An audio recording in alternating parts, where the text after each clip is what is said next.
Blog Talk Radio. Welcome, world. Welcome once again to Tuesday Talk with Key West Lou. I am your host, Louis Patron. Well, we can't say it was a crazy week this week. I'm going to say today was a crazy day, crazier than yesterday.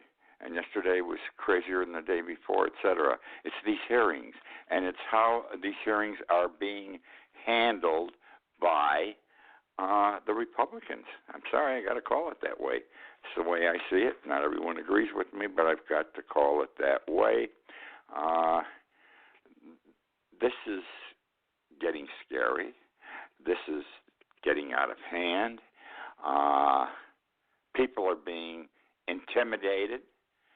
People are being scared, and I'll get into more of this in a few seconds. But let me start this way tonight. We're going to go tonight, not all over the place as I normally do. We're going to hit Washington, D.C., North Korea, Florida, Hollywood, Disney World, New York, and that's it. Because it's all there. It's all centered in those areas. Now, I'd like to start with tonight. I've been watching these hearings all day today, more than 9 hours. I was glued to the TV set. I love this stuff. I'm a political junkie.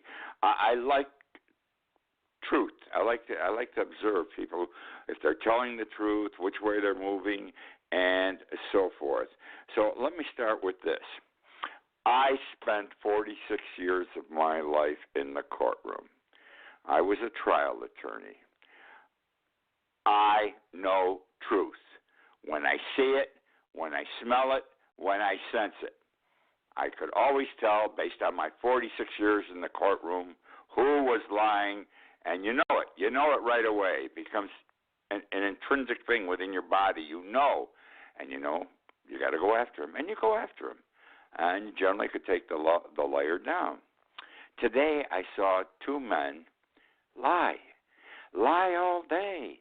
Not to everything, but to enough things. And one was an Ambassador Volker, and the other a Mr. Morrison, both members of the State Department. Volker had testified several weeks ago in deposition, and apparently he had lied. And the reason he was called back today was to give him an opportunity to, what we call it in the law, recant. Say, well, you know, I got this wrong. I misunderstood. I didn't quite understand the question. I should have answered it this way, because if you recant, you correct your testimony during the course of the proceeding. And the course of the proceeding is till these hearings are over. It's just like a trial. If you got a 10-day trial and the witness lies on the second day, that witness has till the 10th day, the last day, to come back and tell the truth. Otherwise, they're guilty of perjury. They're going to be charged with perjury. So Ambassador Volker comes back, and he and Morrison, I'd say, are in their mid-40s at best, look very intelligent, sound very intelligent, and they lied. I won't go into the details, but they lied. You could tell they were lying. It was disgraceful. It was disgraceful. And Morrison, the same thing. Smart asses. They were protecting their jobs. They've got good jobs in Washington. They were protecting their jobs.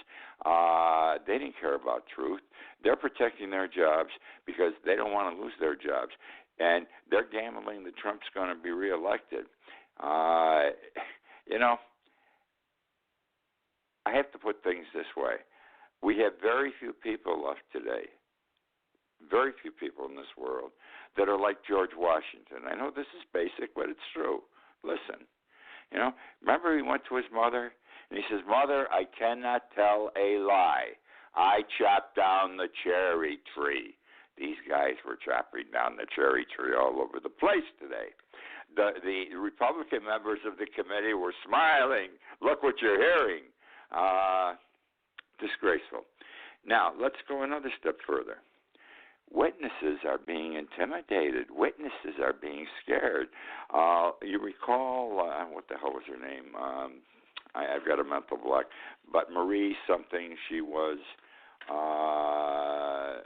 some kind of an ambassador over there with Ukraine. She testified 2 days ago. She was absolutely brilliant, this woman. Absolutely brilliant. You could tell she was honest, and she said she had been afraid. She was getting threats and everything else, her family, and so forth. Now, another witness who seems to be truthful and who testified already in private in depositions before the committee testified today, Lieutenant Colonel Vindham. Lieutenant Colonel Vindham. And I got to tell you something. This is a man who was born in Europe, I forget where, Russia, someplace, and his family, or in Germany, his family escaped. They escaped the communists, they escaped Hitler, and they came here to this country. And he has a twin brother, and they're both lieutenant colonels in the Army, amazingly so. And they're all Americans. These guys, they're all Americans. And he got knocked around today, Venom. He held this position. He got knocked around, though. For example, Nunes, the head of the Republican portion of the committee, when he started questioning him, he says, "Mr. Vindham." And the lieutenant colonel, by the way, was in uniform, dress uniform, dress blues, said, "No, sir, Lieutenant Colonel." And it was intentional on Nunes' part. He was trying to demean, show disrespect. This guy, Purple Heart veteran, Afghanistan, or one of those places, several tours. He's done his part for his country. Now he still works for his country. He's into the diplomatic corps, even though he's in the military. He's assigned to the diplomatic corps. And he said, I got to tell you something. He said, "My character's under attack. How I'm being treated is reprehensible. These are personal attacks, and I fear." And tonight in the news, 5 minutes before the show started, my show started tonight, I was watching the news. I can't get away from that television set. And it announced that the Army had secretly taken, after the hearing tonight, it ended about 6:30, 7 o'clock, the lieutenant colonel and his family, and had taken them somewhere to a secret place to secrete them so they would not be in harm's way. The United States Army, standing up to the President of the United States, his Republican cohorts, have to take a member of the U.S. military who's got medals that Trump never got. He fought in a war. Trump escaped fighting in any war. And they have to take and secrete him and his family because they fear they're in danger. They're in danger. This is the United States of America. This is what this thing is becoming. Now, there are also rumors tonight that anyone who has testified in any fashion in these hearings against Trump, and that's already, there's been 4 or 5, that they're out of their White House jobs. He's going to get rid of them all. You have to understand, these people are assigned to the White House to do certain work, and then they go back to the State Department or someplace else, or to the Army, wherever. And Trump's aides, the rumor is that Trump's aides have begun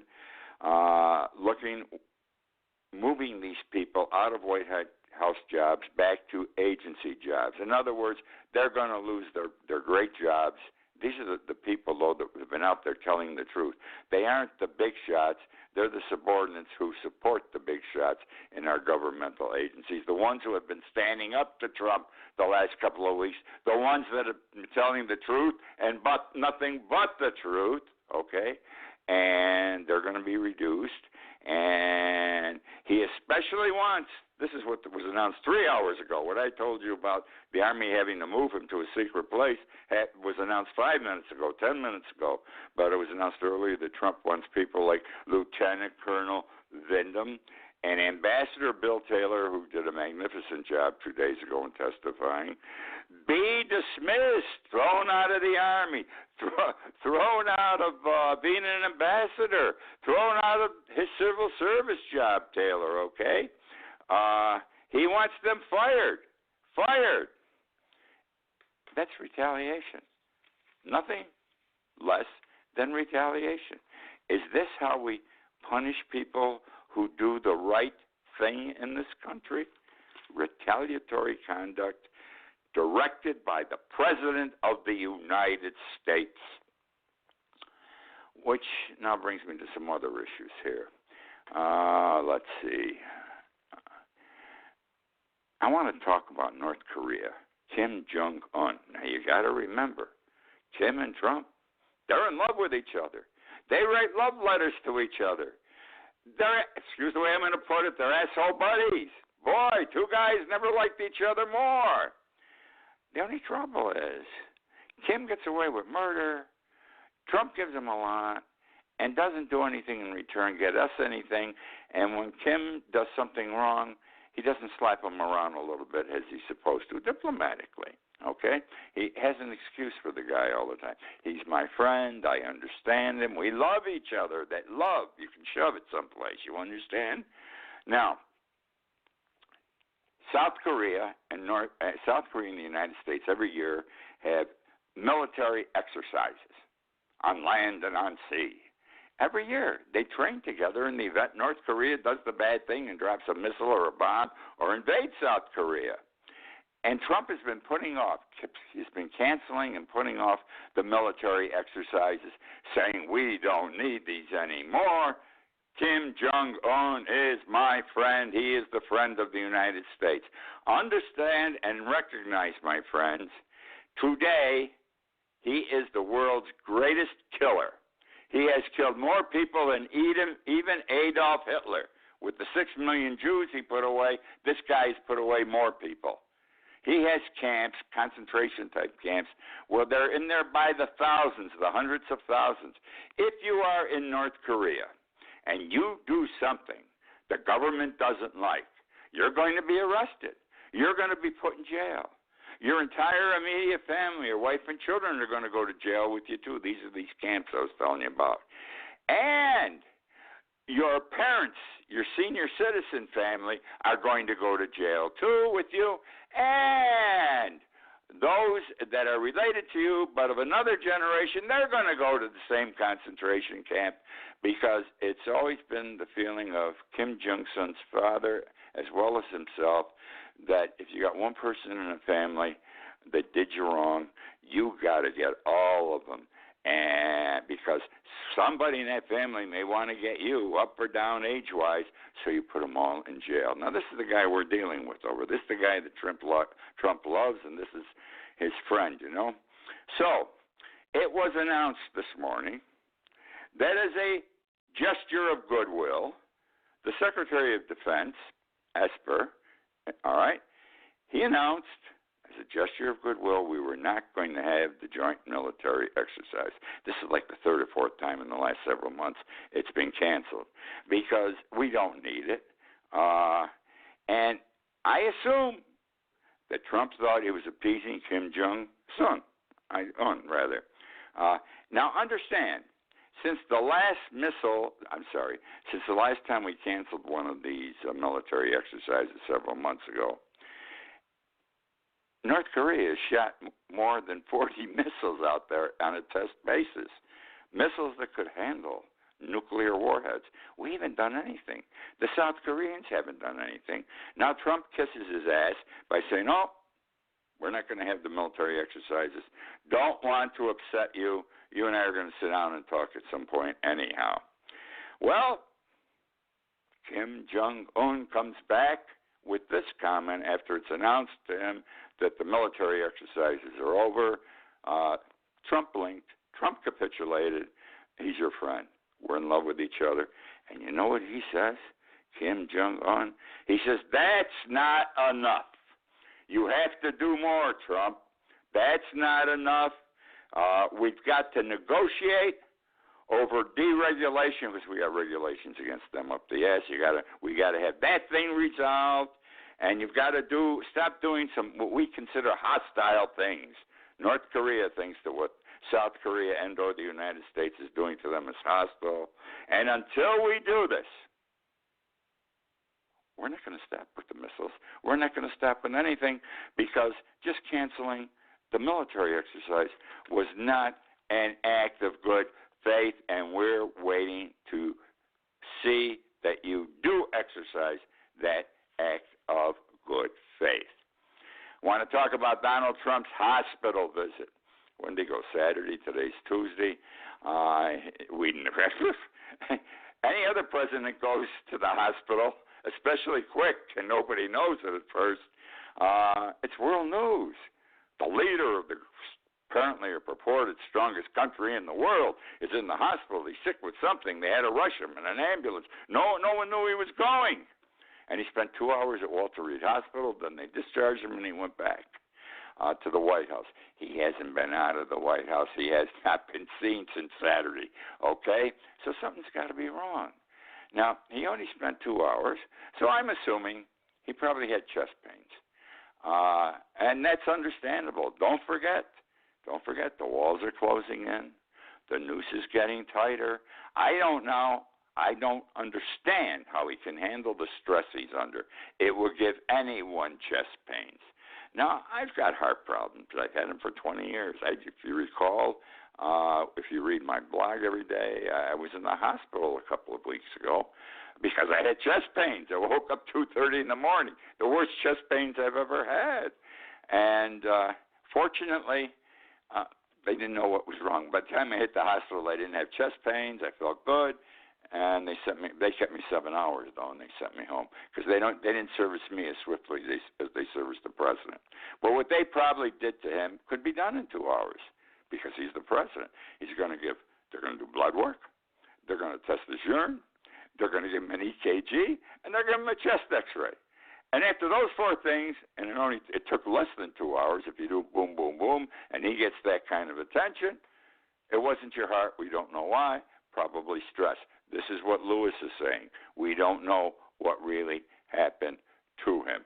Okay? We really don't know what happened to him. Now, I got to add into this Humpty Dumpty. Remember Humpty Dumpty? Humpty Dumpty had a great fall. Humpty Dumpty sat on the wall. Let's see. Humpty Dumpty sat on the wall. Humpty Dumpty had a great fall. All the king's horsemen and all the king's men couldn't put Humpty together again. Well, he's sitting on the wall, and he's fallen off the wall. He hasn't hit the ground yet, Trump. He has not hit the ground yet. He's on his way, but he hasn't hit the ground yet. And I don't know. He's going there. And when it happens, ain't nobody going to be able to help him. I don't see this man making the election. He's going to get charged with impeachment. I doubt the Senate is going to impeach him. But I can't see how the guy survives. And I mean, his physical health. How can he take all this pressure all the time? No one can. No, and he's in great health, don't forget. He weighs like 270 pounds. He eats Whoppers or Big Macs for lunch.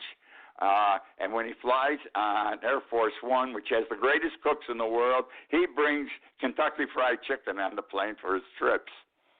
All fact. How can he be in good health? He's what, 77, 78? I'm 84. I have to watch what I eat. It would kill me if I ate what he eats. Anyhow, now I want to switch to Trump again.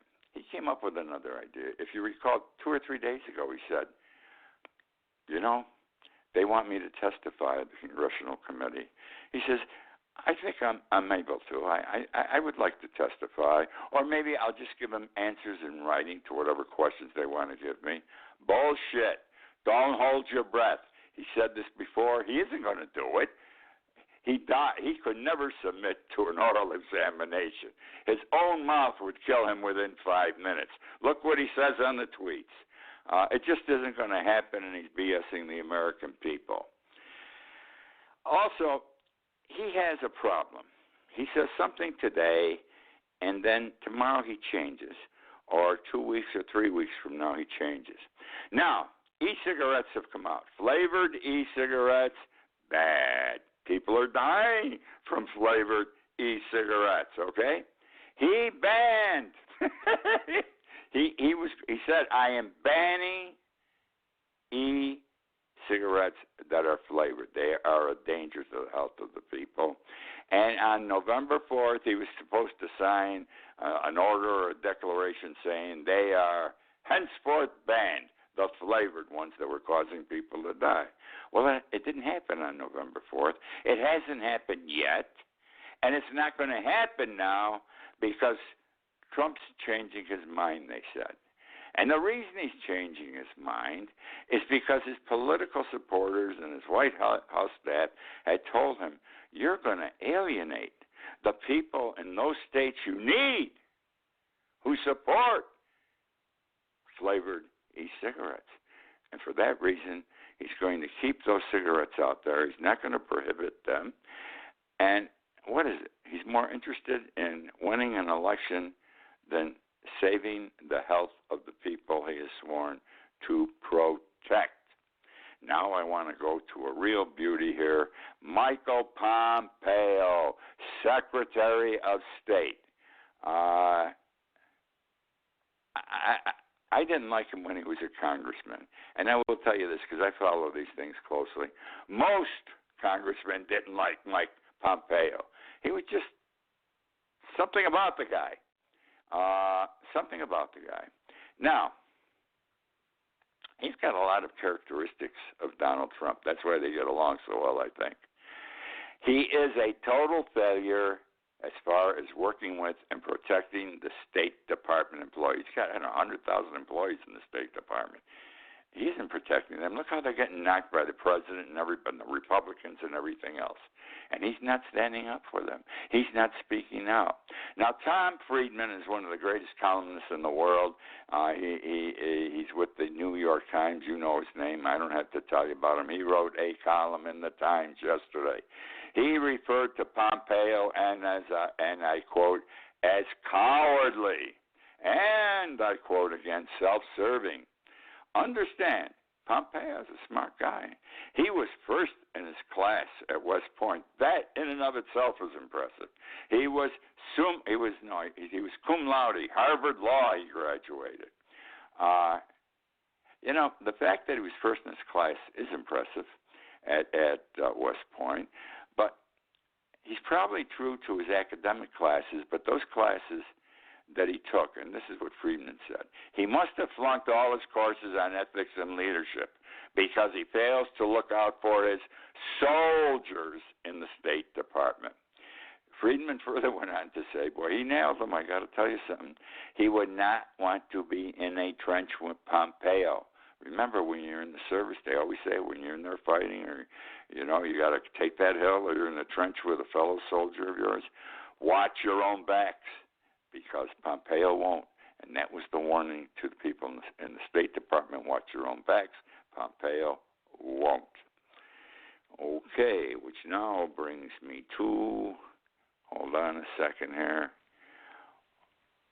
Okay, ding, ding, ding. I got so many things to talk about tonight. I've been putting them in, throwing them out. Okay. Syndicated columnist Walter Williams said, he wrote an article titled, Young People Are Ignorant of History. I repeat, young people are ignorant of history. Now think about that for a second. My initial reaction was yes. After thinking about it a bit, though, I realized my reaction was not correct. Williams was referring to millennials, today's young people. I'm 84. I go back even further in reference to the young. I have discovered, especially since I've gotten old, I'm really old now, since I've gotten old, that the young rarely know anything, the young today rarely know anything of an historical nature that occurred before they were born. Life for them and the world began at birth, which makes me wonder, does anyone pay any attention to history in school anymore? Which brings me to the other end of the spectrum, older people, because there are some older people who are ignorant of history also. And who is a prime example? We all know Donald Trump. And a president, my friends, without an awareness of history is absolutely amazing. No wonder he knows nothing, okay? No wonder he knows nothing. All right. It's been cold here. It has been cold here in Key West. It's been cold in the north. But people don't understand. I had this conversation with someone from Birmingham, Alabama today on the phone. You get below 74 degrees in Key West, it's cold. People don't understand. We've got cool breezes coming in off the ocean and the Gulf. We've got a hurricane that may be developing now, and that it's 450 miles out, but that blows cold breezes out of it. We are getting some of that cold spell that the northern part of the United States had. It does come down to us, and our temperature's been running 90, 91 degrees until about 6-7 days ago. And then all of a sudden it drops to 75, 76 during the day. That's a 15-point drop. That's big. And at night, our nights were about 85. Our nights are now down 69 2 nights in a row, and last night 65 or 66. I had to turn the heat on. Don't laugh.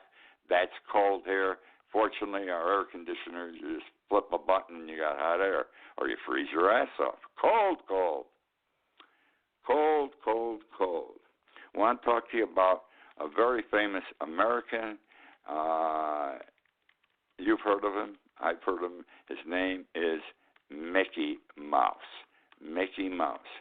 It was in this month, in 1928, that Walt Disney created the first Mickey Mouse cartoon. It was in color, and it had sound. Sound was big stuff. It had just come into being, 1928. And the name of it was Willie something. I can't recall the full name of it. It was an immediate hit. Everyone loved Mickey Mouse. No one had seen him before. Everyone loved Mickey Mouse immediately, and you know the star that he has been. The reason I bring him to your attention, Mickey Mouse, Walt Disney, not so much because in 1928, during this past week, Mickey Mouse was in effect born in a musical colored sound film. No, I bring it to your attention because guess who the voice of Mickey Mouse was in that movie? Walt Disney. Walt Disney. Are you aware that the national debt right now is $23 trillion? Would you believe it? $23 trillion. That's a lot of money. It's the highest it's ever been. And it ain't going to come down in the near future. Now, Trump's happy. The economy's good because the market's never been higher. I agree. The market's never been higher. But who's benefiting from this high market? The very wealthy are benefiting. The corporations. You know that tax cut last year that went through that Trump gave the very rich? That's why the market's booming. They got all this extra money. And their bottom lines on the corporate profit and loss statements look terrific because they don't have to pay those big taxes. They had the humongous tax cut. But it's a bubble. It can't go on like this because if you're not filthy rich, you're not making money in the market. You know, they say, oh, your 401k is getting richer. By how much? Wait, because when this market busts, it's going to go down like they're predicting in 2008. It could go back as bad as 1929. And we should be concerned and afraid of that occurring, and Trump isn't paying attention to it. So our financial health is poor. We are sick. Okay, now. Nixon said before he was impeached, I'm not a crook. He went before a bunch of financial advisors in New York City and said, I'm not a crook. And what does Donald Trump say all the time? He doesn't say I'm not a crook. He just says I'm not doing anything wrong. But in essence, he's saying I'm not a crook. And Nixon went down, and I'm telling you, my friends, Trump is going to go down. And that, my friends, is the show for tonight. I hope you enjoy. I'm sorry I had to talk about the president so much, but that is what the news is today. He is everything this past week with these hearings. Read my blog. I write a blog every morning. It's published about noon. I have 70,000 subscribers, so it must be doing good. All right? And I didn't pursue any of these. These are just people over the years that have become subscribers. It's called KeyWestLou.com, Just go into your internet, keywestlou.com, and it's the same thing I'm talking about here, but I talk about other things too, not just politics. I talk about Key West if you'd like to hear about Key West. Other than that, this is Louis Patron. I am thrilled to have been with you again tonight. You have a good evening, and you have a good week till we're back together again next week.